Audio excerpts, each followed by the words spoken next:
You ready to go? Good morning. You want me to just respond to some of these questions? You or? can just speak any way you want. All right. Okay. Well, obviously, I'm probably like all the teachers that you had contact with, the previous teachers. It's a shock to realize that many years have passed. And all of a sudden you wake up and it's 40, 45 years later. I taught at Belmont High School from 1963 to 1970. And while I was teaching and also a counselor, I was going to law school at night. And I graduated from law school in 1970, passed the bar in 1971, and left teaching, went into becoming an attorney, 1971 January. And I was an attorney for 32 years. Then I retired from my law practice. We had a very good law practice, a pretty good sized firm. And we practiced primarily in the Monterey Park, San Gabriel Valley, Orange County areas also. And then I went on the bench. I became a commissioner with the LA Superior Court in 2003, and I've been on the bench ever since. I'm now sitting in Pomona Superior Court in Department C, which is the family law court. So if you're looking at my face on the bench, you're getting a divorce. So things have changed. I had a tremendous time at Belmont High School. Of course, it was a different era, and it was a different time for everybody. And by that I mean Belmont High School in 1963 through 1970 was an orientation school for all of the basically foreign-speaking students, foreign language-speaking students, or English as a second language, ESL. And the challenge was, it wasn't just one or two languages. It was 10, 12, 15 different languages and backgrounds and history. So it was a dramatic school to teach at, number one, because everybody brought their culture with them, their language with them, their experiences with them, and it was an exciting time. Students were there to learn. The school was very low-key in that regard. There were no problems on campus. You didn't worry about dress standards. We didn't have to even mention them. Everybody just seemed to fit in as quickly as possible. Of course, I taught in English, social studies, primarily government, world history, and geography. And then I was a counselor half of the day in those days. So I got to know most of the students by being a counselor, and would know their backgrounds more thoroughly than I would as just a student in the classroom. And the beauty of that was I got to see their progress, and we would pick them up at 10th, 11th, 12th grade, and then follow them through, get them on their way to college or some other aspirations, and then follow up on where they ended up. And what comes to mind was that as time passes, you forget if you had an influence on students or not. And I was out in San Bernardino Court, and I'm sitting in the courtroom, and in came a relatively young attorney, not that young, and sat down next to me and started laughing. And I said, "What's so funny?" He said, "You don't recognize me." And I said, "No, I don't." He said, "Well, I was a student of yours in your government class, and I knew you were going to law school, and I went to law school as a result of that. And I'm an attorney now, so I guess we do have an influence." I miss the teachers that were there. We had a tight group of friends, not just not people just went to work and worked there 8 hours. Our lives went beyond the school. Maury Katz, Vogel, other individuals. We used to not only work our full day, but we would also sneak off to the marina and sail on a large catamaran, a 40-foot catamaran. And in the summers, we would take trips on that boat. And those were adventures. That's all I can tell you. It was a wild time. Took a lot of risk. The risk were rewarded with great stories. We'd come back all sunburned and beards and all that stuff. But every summer we tried to spend some time on the boat. And after I left Belmont High School, unfortunately, I kind of lost contact with all the wonderful teachers that I'd become friends with and got to know as fellow teachers and counselors. Mr. Jones comes to mind. He was the head counselor when I was there. And I'm going to mention a name that probably most people won't even recognize, Mrs. Lord, who was our principal. She hired me, and I worked under her for the years I was there, and she was a marvelous principal. And as I said, we just ran a very, very interesting school at that time, because everybody was, enthusiastic.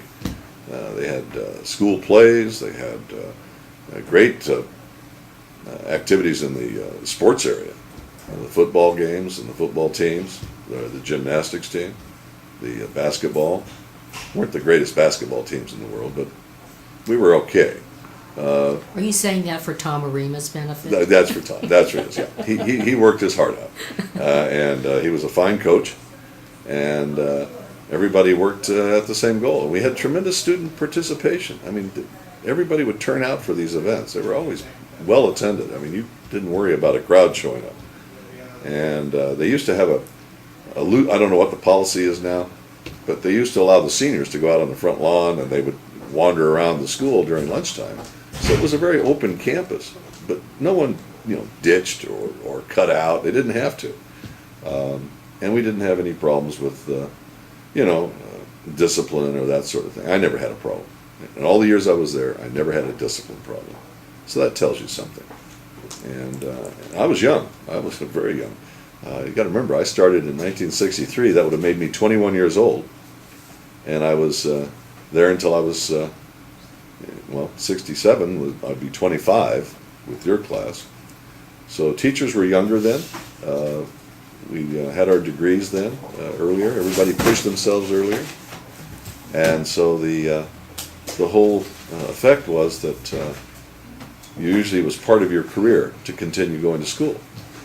And the reason that I went into law school was that during the time I was working on a master's degree at the college, I met a gentleman by the name of Dave Jacobson, who was an attorney but taught at the Cal State Los Angeles. And he and I became friends, and he convinced me that I should go into law school. So that was what kind of changed my direction. But Belmont was a different experience for me as a teacher than as a student, because I went to Hollywood Professional School, which no longer exists. You can't find it, it's gone. But that was a school for people that were in the show business and television, because in those days, public schools didn't let you out to work. So you had to choose, private school versus public school. And I was involved in dancing and show business, and everybody that I went to school with was in show business. All the Mouseketeers, Tuesday Weld, Tommy Kirk, all of those individuals that some of you may or may not know, Yvette Mimeo, those were the people I went to school with.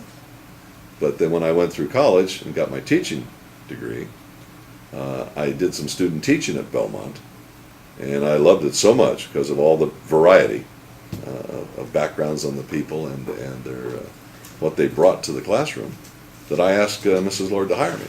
I said, I want to work here, and she felt it was a good idea. So that's my history in a nutshell. Don, do you think that your experience as a teacher was very useful in your career in law? Absolutely, absolutely. No.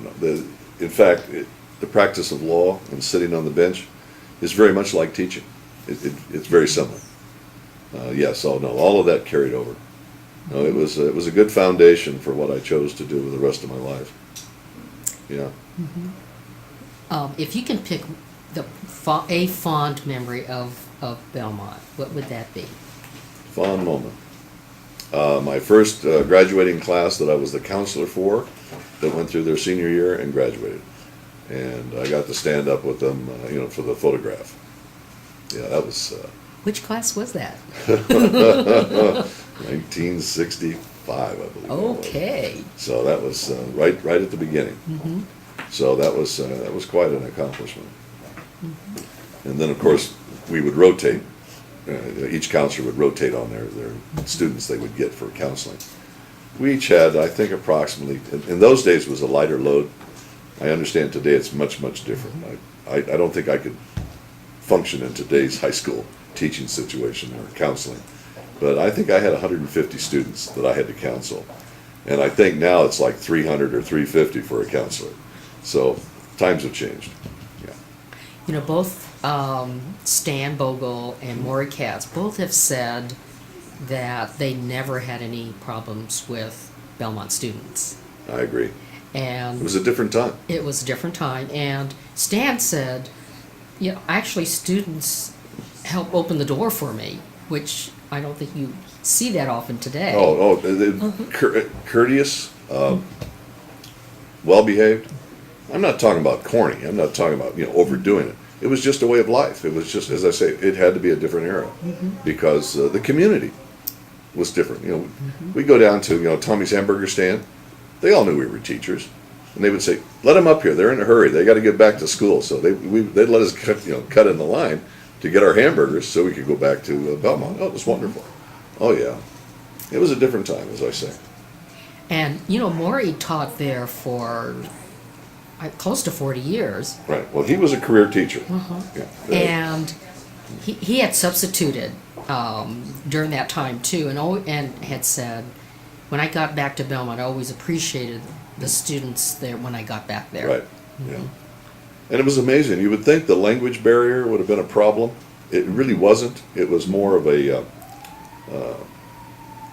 it was a way of, you learn to communicate in many other ways, but everybody would work at developing some language skills, a little of every language, which was kind of fun. It was a real challenge, but never had a problem in a classroom. And that's, we had big classes. They were 30 to 35 students in a class. They weren't small classes, but I think back over them, and I always had a wonderful experience. Truly wonderful, yeah. Is there anything else you would like to share with the class of 67? Well, just look at my pictures from the 1963 through 1967 or 1970, and you'll see that when time passes, we do change a little bit. And she brought, you were kind enough, friend, to bring this book and photos, and one of the pictures has to be from 1966. And the only thing that's different is my hair is just not as gray. That's all. Of course, there was a lot more hair too. Mr. Christian, be confident that you're just as handsome now as you were then. Yeah, well, it was a wonderful time. I remember that one of the jokes at that time was that they used to call me Mr. Novak once in a while. There was a TV program about a teacher named, young teacher named Novak, and when children or students wanted to kind of like razz me a little bit, they said, "Mr. Novak, come over here." So, but it was always done, with fun in mind, not rude or anything like that. Well, you can bet that Ingrid's very proud of that picture with you at that time. Yeah, that has to be 1966, where she's giving me the gift. That was wonderful. Yeah, that's great. Well, let's play this back and let's